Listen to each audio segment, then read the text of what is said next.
Mes salutations mes merveilleuses. Aujourd'hui nous allons aborder le plus grand des problèmes féminins. La cause de la malchance, la cause de la maladie, du vieillissement prématuré, d'absence du plaisir féminin, d'insatisfaction dans la sphère intime, de la cause de notre pauvreté, il n'y en a qu'une. Sérieusement, c'est l'unique cause, l'insatisfaction de la vie. J'en parle assez souvent, dans les webinaires, dans les cours en ligne, dans les séminaires et je reçois une énorme quantité de questions de la part des femmes à ce sujet. Et donc je voudrais vous donner les réponses à ces questions ici dans cette vidéo, pour vous débarrasser une bonne fois pour toutes de cette insatisfaction de la vie et ainsi vous donner la jeunesse éternelle, la beauté, le bonheur et la prospérité. Le souhaitez-vous? Alors écoutez cette vidéo jusqu'au bout. Pourquoi le mécontentement à l'égard de la vie et la critique venant de l'entourage ont-ils un impact aussi néfaste sur absolument toutes les sphères de notre vie? La réponse est très simple. Le fait est que, le mécontentement et la critique sont notre maladie émotionnelle. C'est une infirmité de nos émotions. Pour bien nous la représenter, comparons-la à une maladie courante du corps physique. Je pense que d'une manière ou d'une autre chacune d'entre nous a fait l'expérience du corps malade. Par exemple attraper froid, un virus. Que nous arrive-t-il à ce moment-là? Nous nous sentons mal, on éternue, ou tousse, les muqueuses sont irritées, le nez coule, l'insomnie, la migraine, le mal de gorge, les glandes sont enflées. Ça vous rappelle quelque chose? Nous avons toutes eu la grippe, très souvent étant contaminés par quelqu'un. Alors voilà, la maladie du corps est très semblable à la maladie des émotions, il se passe la même chose avec nos émotions. Voyez-vous, dès que le corps commence à entrer dans un état d'inflammation, il commence à sécréter le poison et les effets néfastes qu'il engendre en lui. Quand il s'agit d'une maladie, c'est un virus qui s'installe dans le corps, et pour s'en débarrasser le corps commence à le chasser, le repousser à l'extérieur. N'est-ce pas? Ce qui se passe avec nos émotions est identique. Si le virus s'installe dans nos émotions, c'est-à-dire le négativisme, la critique, si le mécontentement vous pénètre soudain. De quelle manière? Nous allons aborder cela un peu plus tard. Mais si le mécontentement s'est installé à l'intérieur, votre centre émotionnel va faire tout son possible pour le repousser, alors vous allez sécréter des émotions négatives. Pensez-vous qu'il sera agréable de s'y trouver auprès de vous? Probablement votre partenaire bien-aimé vous dira « Ma chérie, tu es tellement charmante quand tu critiques, quand tu fais cette mine grimaçante et tu cherches à te plaindre de tout et de rien, quoi que je fasse. Je t'aime. » Évidemment que non. Quand apparaît un malaise dans le centre émotionnel, tout le monde nous tourne le dos. Il est désagréable pour les gens de s'y trouver en notre présence, de parler, ces conflits qui n'en finissent pas avec les proches, au travail, avec les collègues, avec les amis.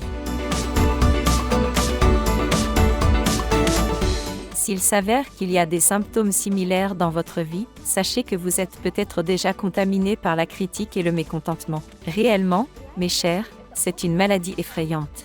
Et je ne plaisante pas du tout. Une expérience a été menée à l'Université du Michigan dans le domaine de la sociologie. Les gens furent divisés en deux groupes.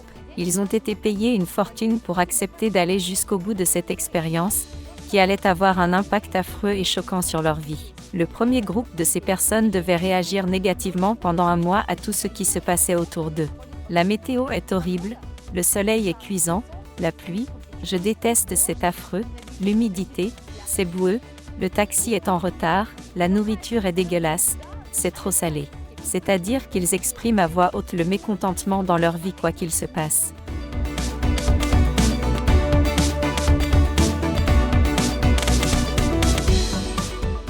Le deuxième groupe devait au contraire réagir positivement, peu importe ce qui leur arrivait dans la vie. Du style, vous connaissez, mais quelle joie! Au bout d'un mois l'expérience a dû être arrêtée. On a dû réellement forcer l'arrêt, parce que les conséquences furent désastreuses. Dans le groupe où les gens devaient tout critiquer et râler tout le temps, 40% ont été virés de leur emploi, 60% avaient des problèmes démesurés avec leurs collègues et dans le travail en général. Quelques femmes ont été diagnostiquées malades, dont un cas de cancer. Vous vous imaginez? Et 2 femmes exprimaient le désir de se suicider. Elles n'avaient plus le désir de vivre. Ces données ont tellement choqué les chercheurs, qu'ils ont dû arrêter sur le champ leur expérience, sans arriver à la fin, qui aurait duré normalement 3 mois. On ne sait donc pas ce qu'il se serait passé au bout des 3 mois. Et évidemment, vous vous doutez de ce qu'il s'est passé dans le groupe positif. Ce fut exactement le contraire. Les gens ont été promus. Quelques femmes ont même rencontré des hommes pendant ce mois et 6 mois plus tard, elles ont eu 3 ou 4 mariages grâce à cette période de vie. Vous vous rendez compte ? L'expérience nous montre que les gens qui expriment de la critique empoisonnent surtout leur propre vie. Mais aussi, cette tendance au criticisme, au mécontentement et au négativisme sont nocifs pour l'entourage. Mes chers amis, je ne plaisante pas. C'est réellement une maladie infectieuse des émotions. Si à votre proximité se trouvent des gens qui sans cesse critiquent, râlent sur tout autour d'eux, sachez que tôt ou tard ils vous contamineront de cette maladie. N'êtes-vous pas d'accord ? Probablement vous avez remarqué que si la mère est très critique, la fille est grincheuse et critique aussi. Au moins elle le devient tout autant avec l'âge. Qui exprime le mécontentement au sujet de la vie le plus souvent ? Les grands-mères aigries qui passent leur temps à critiquer tout le monde et à se plaindre de tout, assises sur leur banc. C'est exact ? Est-il agréable de s'y trouver tout près ? Non, les gens passent au plus vite ces bancs pour éviter d'être atteints par leur venin. N'est-ce pas ? Ou alors il y a ces personnes dans l'âge, qui sont disponibles et bienveillantes, qui donnent envie de prendre soin d'elles. Alors, mémorisez une bonne fois pour toutes. La critique et le mécontentement envers la vie que vous manifestez dans ce monde, vous rendent malade, vieux, pauvre et solitaire.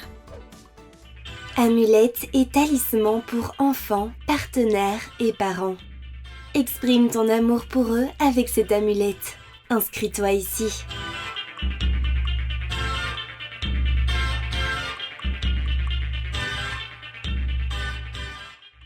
Rituel individuel pour les proches. Protège tes enfants, ton partenaire et tes parents. Inscris-toi ici.